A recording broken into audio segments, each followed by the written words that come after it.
Alors je me trouve aujourd'hui à Beaucaire, sur la place de la République, dite place Vieille, à la rencontre du drac.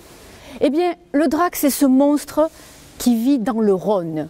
Il se nourrit des lavandières qui travaillent au bord du fleuve.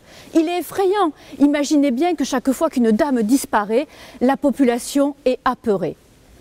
Il vit dans son antre, sous le Rhône, avec un bébé, un dragonnet, qui n'a plus de maman.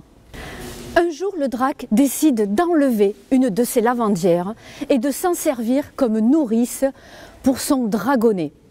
Cette dame se retrouve dans l'antre du monstre pendant 7 ans.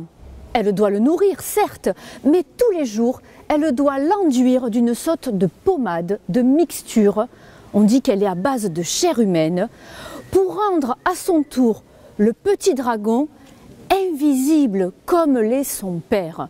Les humains que nous sommes, nous ne pouvions pas reconnaître le dragon. Malheureusement, un jour, sans faire attention, ses mains enduites de cette pommade, elle se frotte les yeux.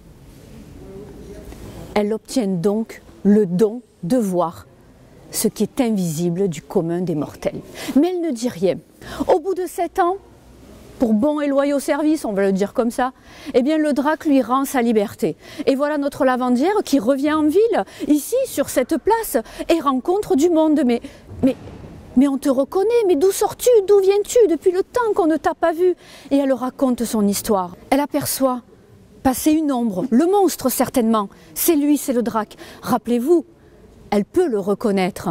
Très en colère, le drac décide de sortir les griffes, de lui griffer le visage et de lui crever les yeux, capable de le reconnaître.